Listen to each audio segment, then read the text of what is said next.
The Department of Interior and Local Government initiated earlier an investigation concerning the police operational procedures of the Philippine National Police, following the series of events involving their cops. Patrick De Jesus tells us more. Mali talaga yun eh. Mali ang nangyari rito. DILG Secretary Benhur Abalos admitted a lot of errors in the Navotas City Police operations that left 17-year-old Jemboy Baltasar dead for being mistakenly identified as a suspect. Unang-una, warning shot. There are elements that kailangan ka, nasa procedure yan eh. At ang pinakamali sa lahat, babaril ka na lang ng basta-basta pagkatapos nandun na, hindi mo palang kinuha yung bata.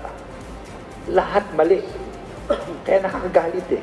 6 cops with direct involvement have been charged with criminal cases, while 11 more are facing administrative cases, including the ground and assistant commander of the substation with jurisdiction on the scene or location of the crime. The PNP identified other lapses. With the investigation, as of now, wala silang mapakitang footages of the body-worn camera. So indeed, or alternative recording device. Our action taken is the continuing investigation. Why?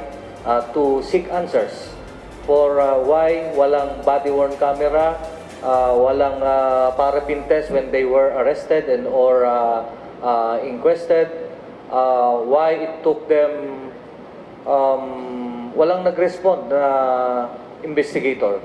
And even yung naka-recover dun sa bata, I think yung magulang pa. Criminal charges against the policemen could be upgraded to murder from the reckless imprudence resulting to homicide charge previously filed. Once ma-submit po yung resulta po ng autopsy po ng nagkinundak nga po ni Dr.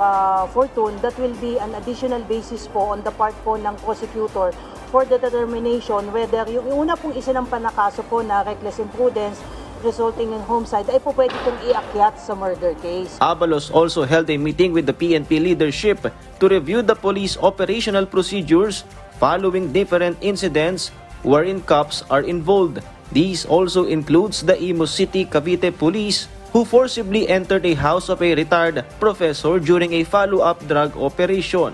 Negligence under command responsibility was looked in the review. Kung may nangyari sa ilalim na pagkakamali ng isang pulis, ang kanyang immediate superior ay mananagot. Bakit ganon? Nang sa ganon ay, tandaan nyo, ang dami natin, this is 228,000 pulis. No? Kung titingnan po natin ito, importante matutukan ng bawat isa, kaya meron tinatawag na command responsibility. Ikaw ang mananagot doon sa mga nasa ilalim mo. Abalos said the recent incidents are isolated cases and PNP personnel involved in wrongdoings are immediately acted upon. From last year alone, more than 2,000 were penalized, in which more than 500 were dismissed from service, while others suffered demotion or suspension. Patrick De Jesus for The Nation.